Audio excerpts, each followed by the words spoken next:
জিজ্ঞাসা করি কেমন আছেন, হয়তো বলবেন যে আমরা ভালো নেই, যেহেতু আপনাদের ধানের ক্ষতি হয়েছে। তবে আল্লাহ সবসময় বলে, আল্লাহ যে হালে রাখে সবসময় বলতে আলহামদুলিল্লাহ।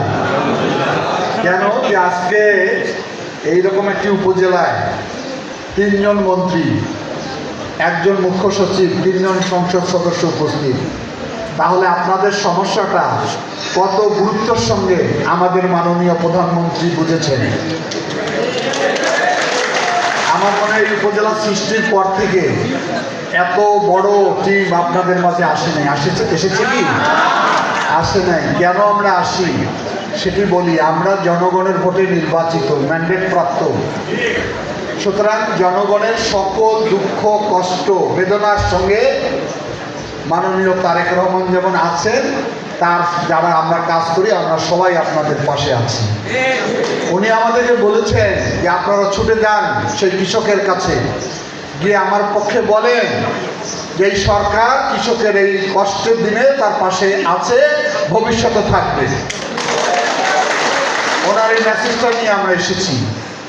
এতক্ষণ আমার কৃষিমন্ত্রী অনেক কথা বলেছেন, কি কাজ করবেন, কি পরিকল্পনা ওনার, এগুলো সব আপনাদেরকে ঘিরে। কেন আপনাদেরকে ঘিরে? কৃষি হলো বাংলাদেশ, কৃষক হলো বাংলাদেশ।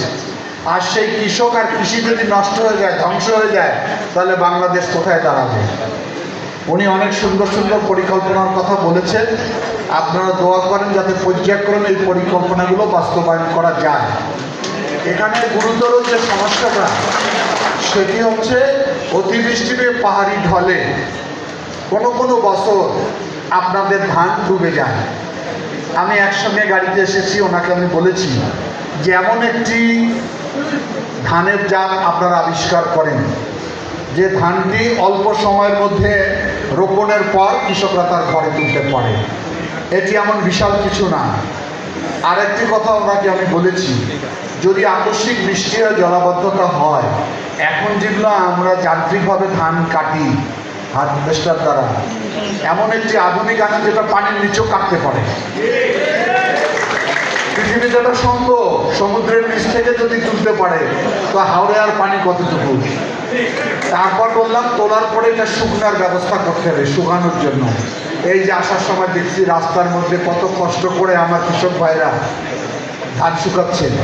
এটা দেশীয় প্রযুক্তির মাধ্যমে সম্ভব, অল্প খরচে হবে। এটা করে গেলে দুঃখটা অনেকটা লাঘব হবে। এটা করতে সময় লাগবে। এখন তাৎক্ষণিকভাবে আমরা আপনাদের পাশে মাননীয় প্রধানমন্ত্রীর নির্দেশে দাঁড়িয়েছি। ক্ষতিগ্রস্ত এই সমস্ত কৃষকের মাঝে আমরা কিছু আর্থিক সহায়তা দিব এবং কিছু খাদ্য সামগ্রী দিব। এটা আগামী 3 মাস পর্যন্ত আমরা অব্যাহত রাখবো। আমাদের মাননীয় সংসদ সদস্যরা সুনামগঞ্জ সার্কিট হাউসের মিটিংয়ে বললেন যে এটা আগামী ফসল পর্যন্ত আমাদেরকে রাখতে হবে। তো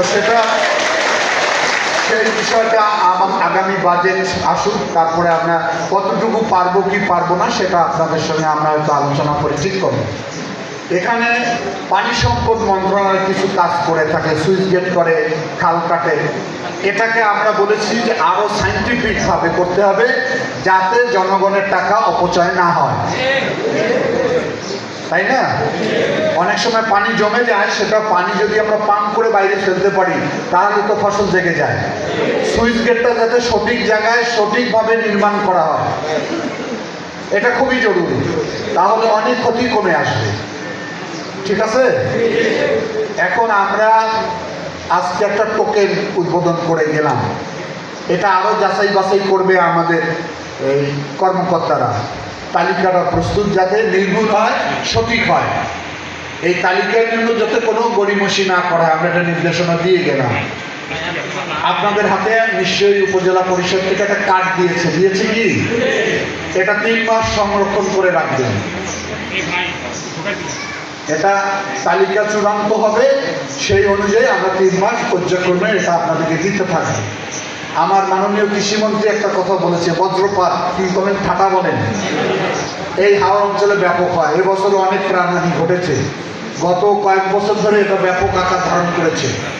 আমরা আলোচনা করেছি, আমাদের এমপি মহোদয় আমাকে নোটিশ করেছিল সংসদে, আমি জবাব দিয়েছিলাম। আমরা বলেছি যে আমরা যেমন আমাদের মন্ত্রণালয় থেকে বন্যা হলে বন্যা আশ্রয় কেন্দ্র করি, এটি মাল্টিপারপাস ইউজ হয়, বহুমুখী ব্যবহার হয়, শিক্ষা প্রতিষ্ঠানে করি, যাতে করে যখন বন্যা থাকে না তখন সেখানে শিক্ষা কার্যক্রম পরিচালিত হয়।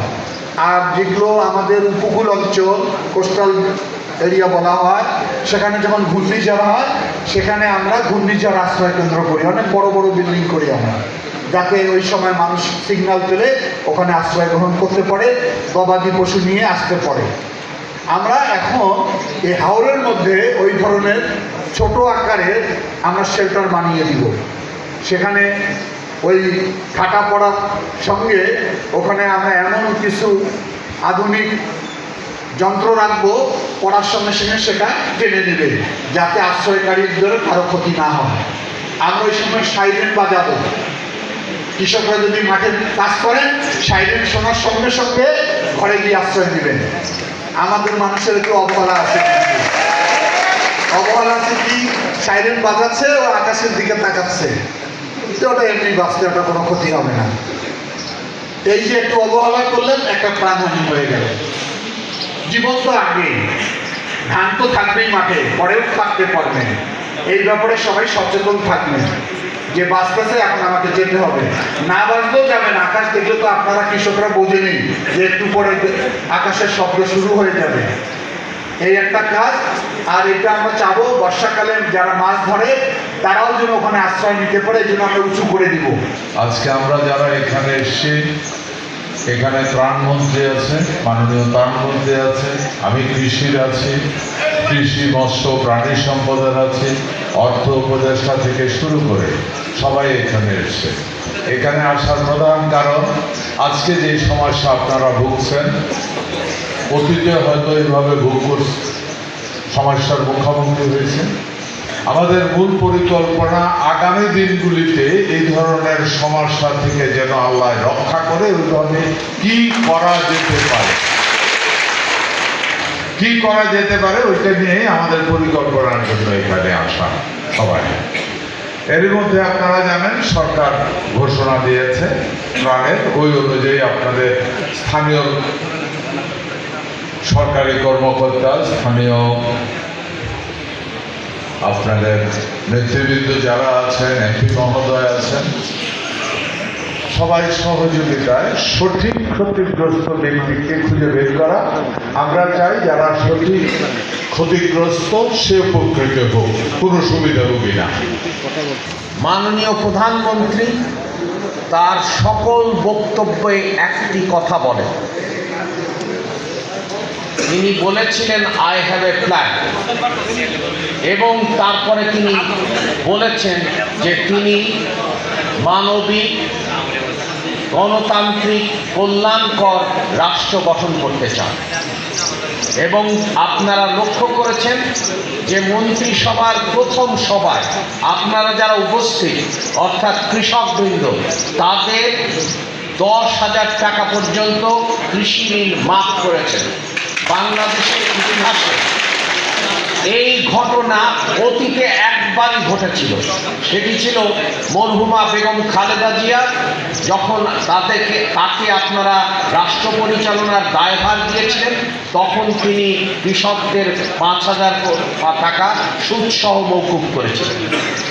আপনারা ইতিমধ্যেই লক্ষ্য করেছেন যে তিনি মানবিক, গণতান্ত্রিক, কল্যাণকর রাষ্ট্র গঠন করতে চান বলেই আপনাদের হাওরের যে বিপর্যয় ঘটেছে সেটাকে লক্ষ্য রেখে আপনাদেরকে ইতিমধ্যেই 3 মাস ব্যাপী মানবিক কর্মসূচির তিনি নির্দেশনা দিয়েছেন।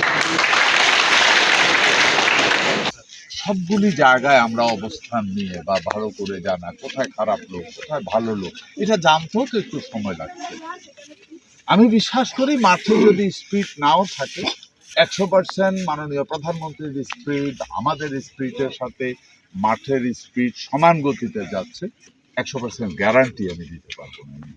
কিন্তু এতটুকু বলতে পারি, যেহেতু মাননীয় প্রধানমন্ত্রী এবং আমাদের এক কথায় বলতে পারি এই সরকারের সদিচ্ছা আছে, সুতরাং এগিয়ে যাব এবং গতি মাঠ পর্যায়ে যাই থাক, যতটুকু যাওয়া উচিত ততটুকু যাব। স্পেশালি ধান জাতীয় ফসলের সংরক্ষণ কৃষকরা নিজের গোলায় রাখে, এবং এটা সংরক্ষণ করা খুব বেশি কঠিন ব্যাপার না। এটা গোলা ডোল যে কোনো জায়গায় এটা রাখা যায়। আমরা যেটা করতেছি, যেমন এখানে ধরেন এই ধানটা শুকাইতে যেহেতু মাটিটা ভিজা, তার হয়তো 2 দিন লাগবে, হয়তো 3 দিন লাগবে। কিন্তু যদি একটা পাকা জায়গা থাকতো, হ্যাঁ, ইভেন এই যে গাছ উঠে গেছে, জার্মিনেশন হয়ে গেছে, আমি একটা পাকা জায়গার ভিতরে যদি ধানটাকে রাখতে পারতাম, রেখে উপরে দিয়ে যদি তারপর দিয়ে আমি চাউনি দিতাম, পানিটা নিচে দিয়ে চলে যেতে, হাল থাকলে হয়তো তার জার্মিনেশনও হইতো না।